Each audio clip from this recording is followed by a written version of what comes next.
dia. Totok pertama, kedua, totok pertama sekali dua kali enggak nyaut, tetap enggak pantang menyerah, menunggu dia di depan. Ada dia. Naik bawah tadi.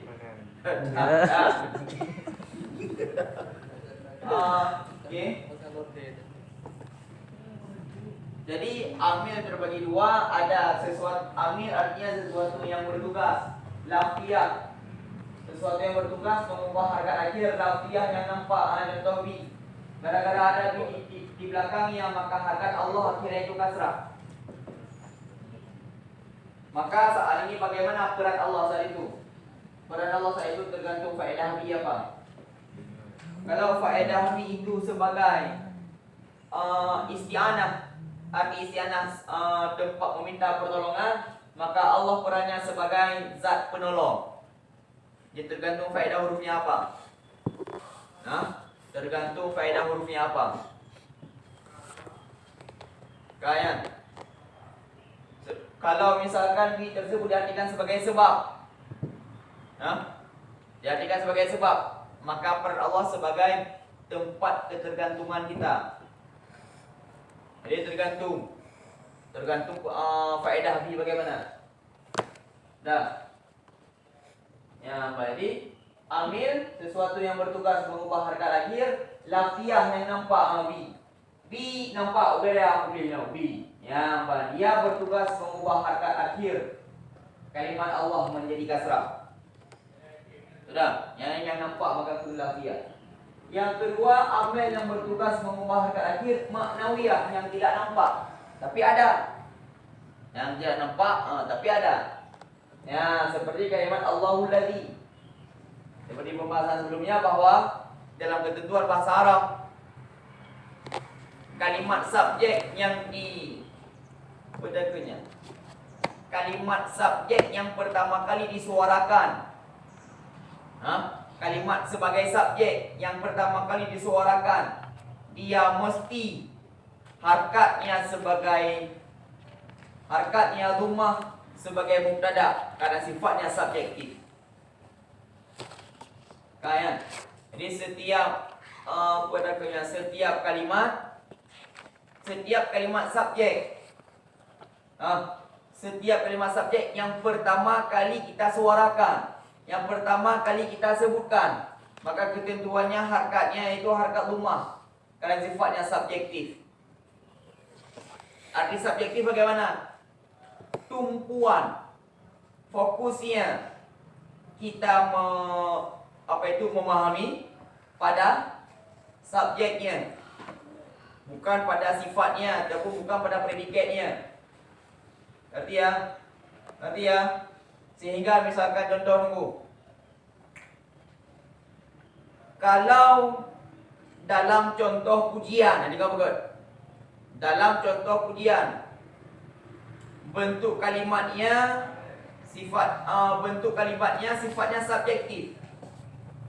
Seperti misalkan alhamdulillah, semua puji, sifatnya subjektif daripada seseorang yang mengerjakan sesuatu yang sifatnya memuji, yang sifatnya kadang mengagungkan. Semuanya milik Allah. Yang pertama. Yang kedua, sifatnya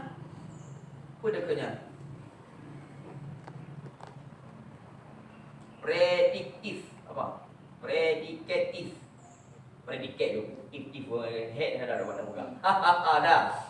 Seperti misalkan contoh, ya Abang, aku memuji Allah ataupun kami memuji Allah dengan segala yang dengan segala yang apa yang kami perbuat. Yang bahasanya hidup. Wush. Hanya ini kucing hijau ini. Ya kan? Kucing kamu ini. Jangan kucing hitam. Oh, kamu putih, dia hitam ya.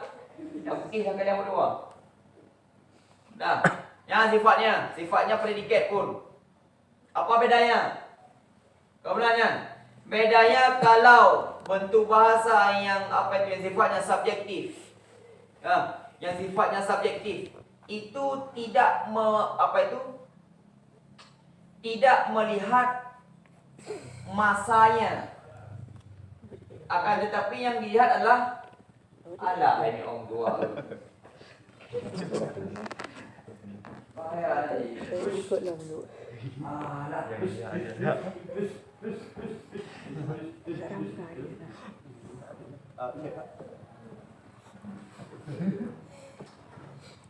Kak.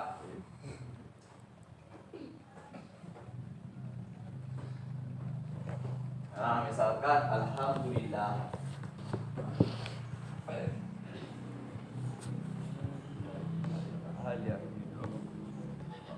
Kalau bahasanya alhamdulillah, nyaman. Kalimat yang disebutkan yang pertama adalah sifatnya subjektif. Maka dia itu harkatnya rumah. Mengapa harkatnya rumah? Karena tumpuan fokusnya kita itu kepada kalimat puji. Kemudian, maka kalau bahasa puji yang seperti itu, ini tidak melihat zaman. Tidak melihat zaman. Karena kalimat subjek yang pertama kali disebutkan tidak melihat zaman. Artinya apa? Bahasa alhamdulillah tidak membicarakan tentang kapan kita memuji, tidak berbicara tentang bagaimana kita memuji, tapi pembicaraan kepada kalimat alhamdulillah adalah sebagai bentuk pujian kita kepada Allah dimanapun kita berada. Jadi nggak ada pembahasan tentang masanya kapan. Tapi kalau tulisannya seperti ini misalkan Ahmadu, aku memuji Allah. Nah, aku memuji Allah. Jadi kalau bahasanya aku memuji Allah, yang pertama kalimatnya apa? Predikat bahasa Indonesia. Kata kerja. Maka setiap kata kerja itu kan dihubungkan dengan masa. Kata kerja dihubungkan dengan masa. Kalau kata kerja yang fi'il madhi, kalau bahasa kita berarti masanya masa lalu. Kalau fi'il mudhari masa sekarang atau masa depan. Maka bahasa aku memuji, bahasanya aku memuji, berarti pujian tersebut yang dilihat adalah bentuk masanya, kapan dia puji. Aku memuji Allah, berarti saat itu. Beda enggak? Beda. Kesimpulannya, kalau misalkan pujian seperti ini sifatnya istimrar. Kalau ini sifatnya tajadud. Nah, tajadud. Apa di istimrar? Kekal. Tidak henti-hentinya. Kekal, tidak henti-hentinya. Hanya nama istimrar. Sedangkan tajadud tidak kekal karena memandang masa. Tajadud tidak kekal karena memandang masa. Yang beda dua.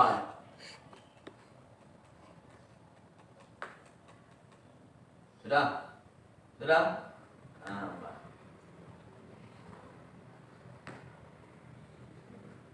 Yang pada kalimat Allahul ladhinya. Jadi kalimat Allah, kalimat subjek yang pertama kali disebutkan, harkatnya dhammah. Maka yang membuat harkat dhammah yang ada pada kalimat Allah itu enggak ada di belakangnya. Enggak ada di belakangnya. Walaupun enggak ada di belakangnya, tapi dia ada walaupun enggak nampak. Namanya amil manawi. Maka kalau bahasa kita, kalau dalam bahasa namunya bermula Allah, kalimat bermula. Maka yang membuat harkat Allah akhirnya itu dhammah adalah ibtidak. Arti tidak permulaan. Ibtidak arti tidak permulaan. Maksudnya bagaimana? Setiap kalimat subjek yang pertama kali dimulakan, yang pertama kali disebutkan, maka harkatnya itu harkat dhammah. Itu udah bermasa mengapa mesti dhammah. Mengapa mesti dhammah? Kenapa enggak fathah saja yang kalimat subjek yang pertama kali disebutkan? Ataupun kenapa kasrah saja? Itu jawabannya sudah. Apa jawabannya? Berawal daripada tingkatan ketiga harkat ini. Harkat dhammah, fathah, kasrah. Yang paling ringan harkat adalah kasrah. Mengapa harkat kasrah paling ringan? Karena hampir tidak dilibatkan otot di mulut pada saat mengatakan huruf kasrah. I contoh. I, B, D. Hampir tidak kita libatkan otot di mulut. Yang standarnya A. A kita libatkan otot di mulut, tapi tak seberapa. Yang paling sangat libatkan otot di mulut adalah U, Bu, Du, Muno, Bapa, Mua, Muno ya. Sudah ya? Maka cocoklah bahawa yang berat sebagai bentuk penting. Yang berat sebagai bentuk sebuah kepentingan. Maka adalah pada kalimat subjek yang pertama kali disebutkan, disesuaikan karena derajatnya, iaitu fokusnya kita kepada subjeknya, harkatnya mesti rumah. Ya kan? Itu perbandingannya seperti misalkan contoh ada yang ganteng sikit, ada yang ganteng berat. Kira-kira kalian yang lihat siapa? Contoh di samping saya ada Lee Min Ho, kah ganteng. Ike ganteng sikit man, hana tak pernah ganteng Ike. Nyawa kak usah ke puji ke. Jujur aja puji kak urang kai. Ya contoh. Kadi kat ke tadi juga Ike. Pantang tat. Ro. Kai ke. Kadilah ya. Apa lagi? Yang kedua, amin sesuatu yang bertugas mengubah harkat akhir, yang lafziah yang nampak terbagi dua, ada samai, ada kiasi. Arti simai apa? Kalau bahasa kita arti simai dengar. Dengar. Ataupun kita istilahkan dengan bentuk fisik. Ya, bentuk fisik. Arti apa? Setiap kalimat ada kala dia huruf ataupun yang lainnya.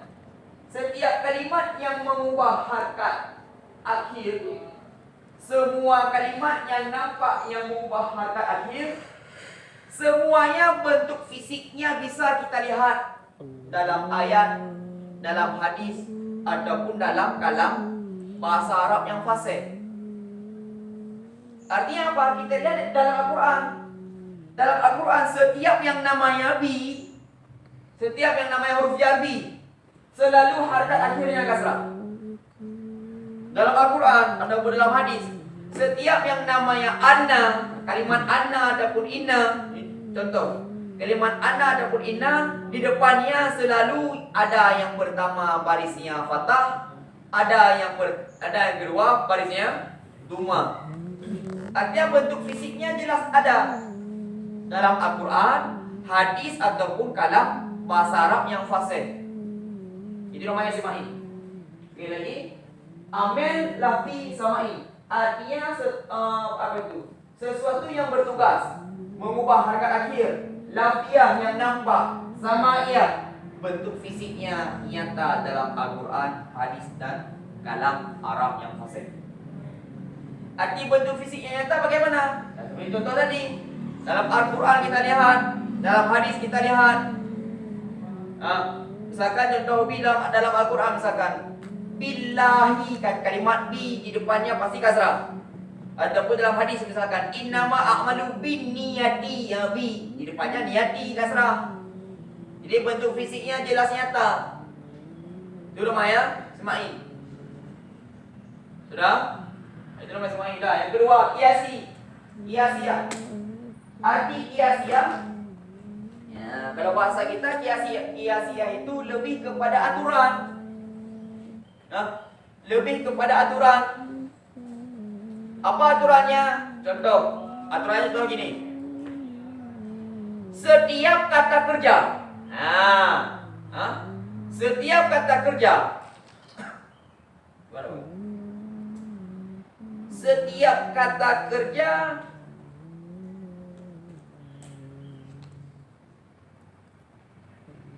setiap kata kerja yang sifatnya subjektif. Nah, maka tugasnya mengrafakkan ataupun membuat harkat si pelaku sebagai rumah dan harkat si korban sebagai fathah. Sudah? Ada lagi?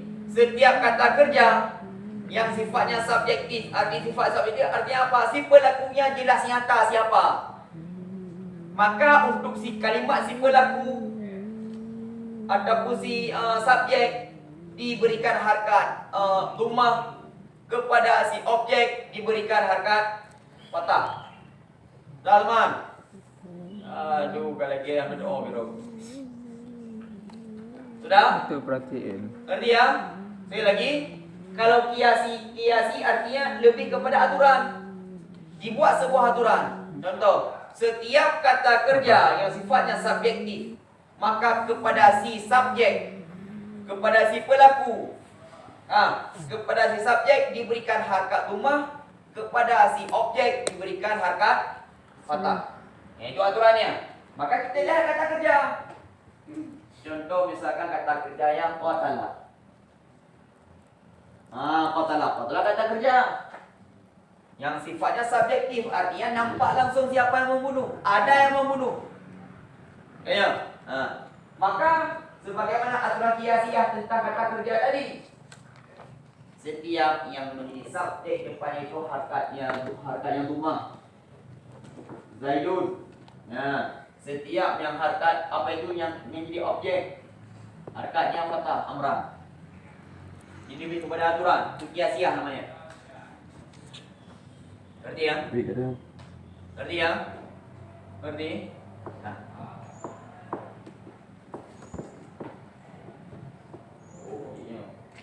Kalian jahat kalian ya.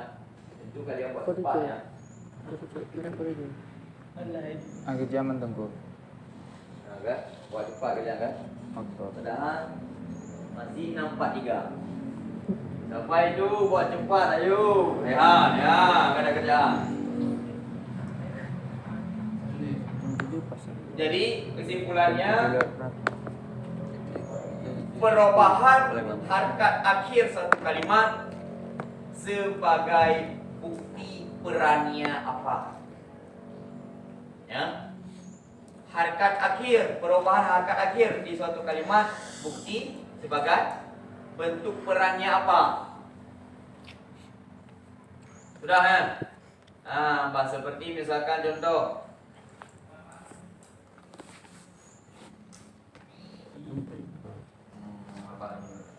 hari contoh ini contoh.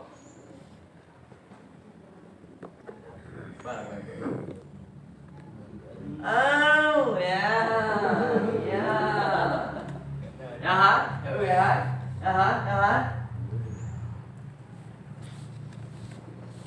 ada. Oke.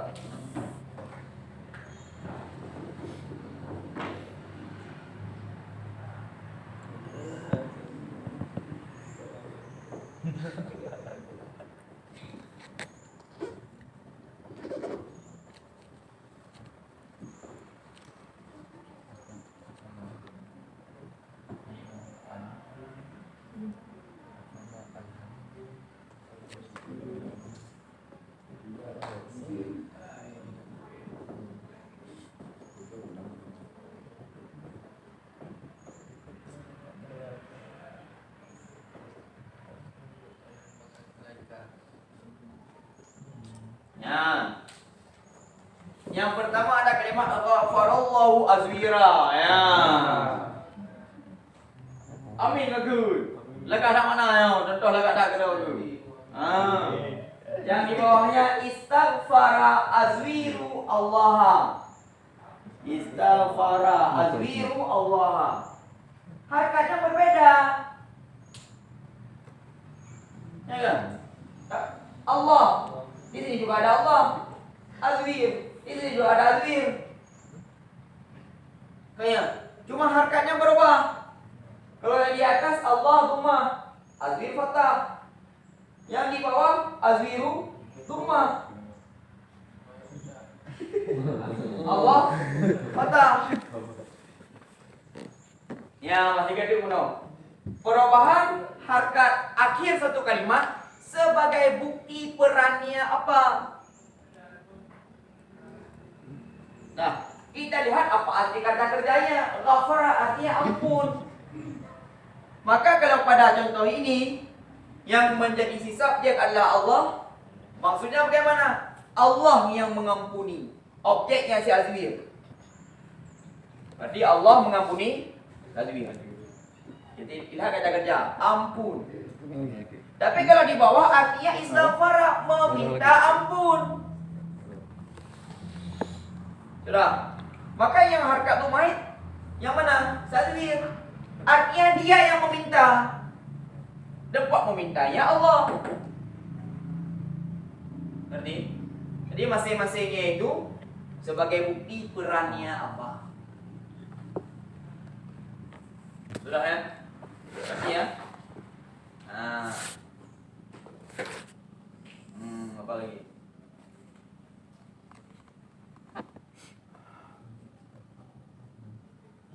Nah, dilihat umang gitu.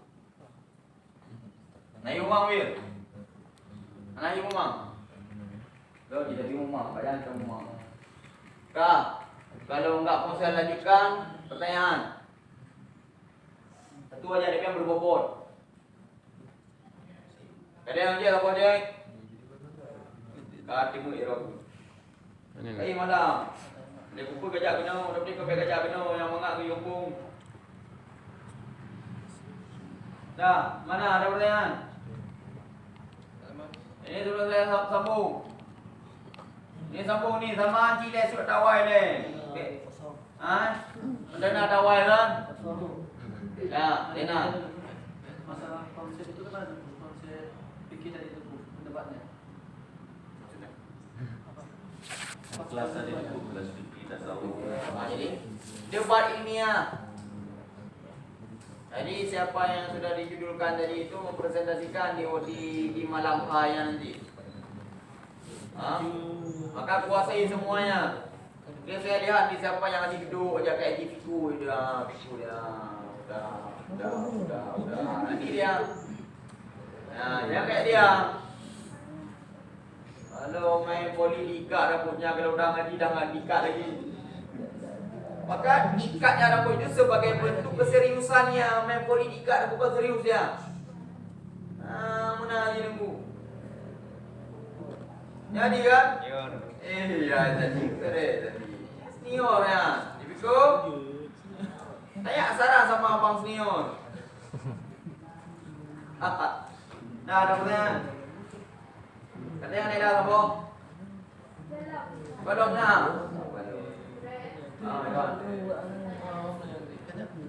Baru.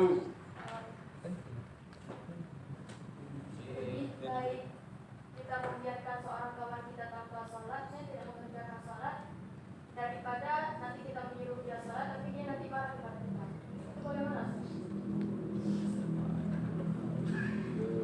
Man ra'a minkum karan. Hai kita juga kayu ikut. Tak malam.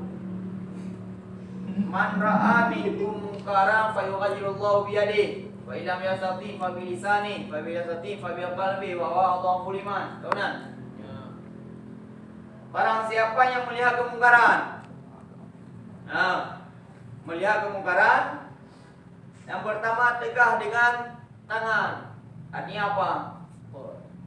Artinya apa? Gempok. Eksekusinya lewat tangan, ada kala tanda tangan. Ada tanda tangan. Ini siapa? Nah, yang kedua fabilisani dengan lisan, artinya mengomong. Yang ketiga fabil qalbi. Fabil qalbi itu artinya dengan hati. Jika memang perannya ini enggak ada apa-apa. Maka contoh di kampus, saya wajib memerankan tangan saya untuk mengajak sholat. Perannya bagaimana? Udah. Ada pun yang para yang lagi contoh abia misalkan, tanda tangan, kartu mayang, high clear hand.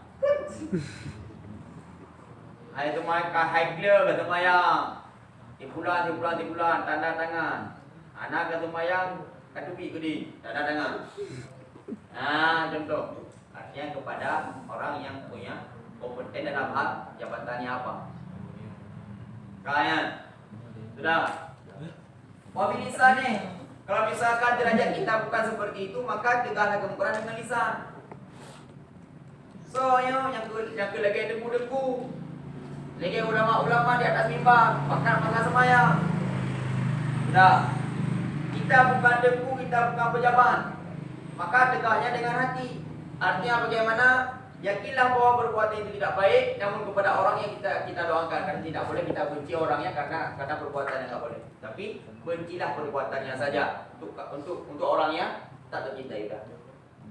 Namun dalam masalah di lapangan, itu tergantung hubungan emosional tu. Tergantung hubungan emosional. Kalau misalkan hubungannya makin dekat, makin besar juga tanggung jawabnya. Lagi elong contoh, saya membongkar orang ni semua karena hubungan emosional saya dekat, jabatan saya di sini sebagai apa, maka saya punya kewajiban memastikan untuk sholat. Anak memadak kau bedok, okay, habis itu saya keluar, anak memadak punya. Sudah ya? Sudah. Lu pukul, lu budak, kau budak, jauh utama juga tu, kau budak, gitu. Jadi makin besar hubungan emosional, makin besar tanggung jawab. Kalau misalkan si Nanda yang bangunnya orang ni semua, berarti cukup dengan sekali saja. Budak. Dah sadar, dia tu bubuk lagi, dia dah dilepas tanggung jawab. Tapi kalau saya bangunkan sekali, budak, dah bangun, tidur lagi, betul saya biarkan. Dosa lu mandang. Anaklah tanggung jawabnya. Ngerti? Bukan siapa-siapa saya dia.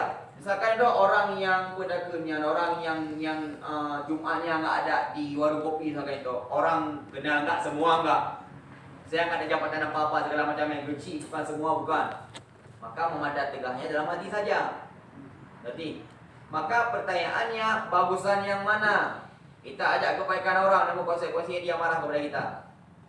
Konsep dakwah, itu termasuk dakwah. Konsep dakwah, in khafa darara falyasmut. Jika dia khawatirkan terjadi kemudaratan, maka diamlah. Contoh, kira-kira si kawan itu orangnya sok bengis, kita ajak pada kebaikan, iglawa batin dulu, maka diam. Tapi hubungkan dengan hati, doakan dia. Tapi kalau misalkan tingkat marah, lah bengih ni. Anak kalian bengih, pegang, pakat semayang. Bengih, bawa berjerah bengih ni. Ane mengelik, kedah. Kalau enggak berkawan lagi nanti bersilaturahmi. Apa ni nak tengok kau gaji kau tengok. Nambung ya. Apa ni nak tengok kau gaji kau. Kau wai kau di kali yo. Iko tengok di dia rusai kau uji di dosa ni. Tengok ajak pada kebaikan ni nama. Nambung ah. Maka kalian ada dengar buat ni yo. Ada dengar bukan? Wei tapi dosa selamanya.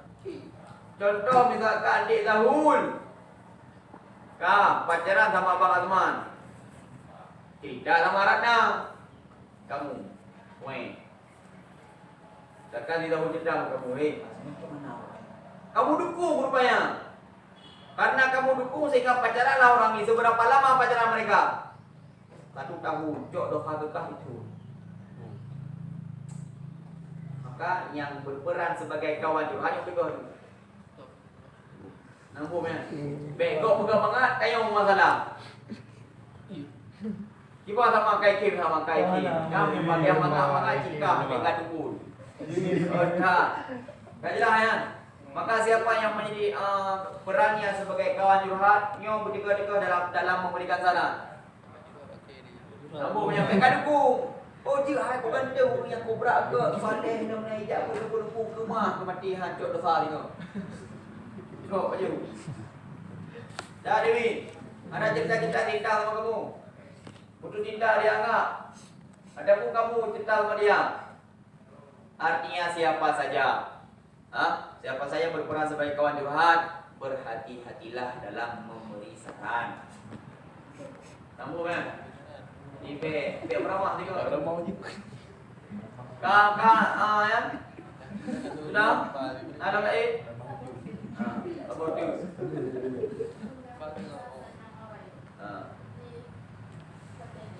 Yuk baju.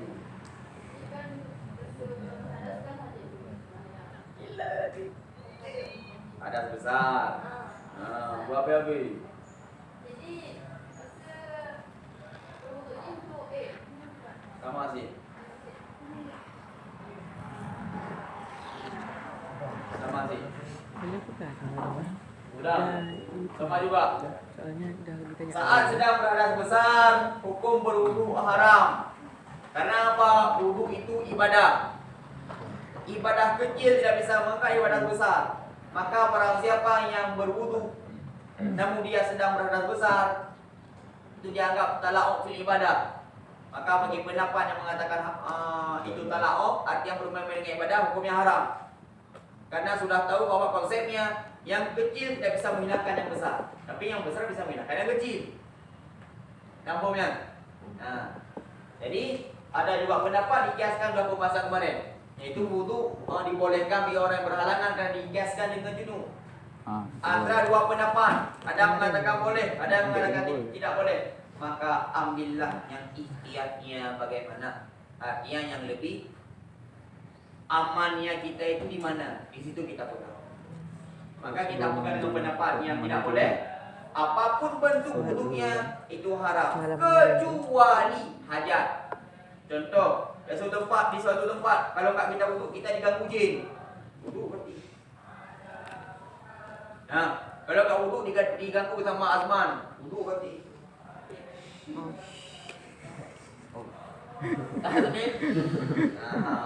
Contoh aja kamu udah goyang. Goyang contoh ini. Sudah ya? Sudah? Dibat? Anak agam ke bawah yang mangat mana kamu belum ya? Buat video lewat tidur ke? Yang baru buat video pas itu menit tiga. Ada yang ajut trip. Ada yang tiga ada mau debat ro tiga. Yang anak tamah lo. Tamah ibu.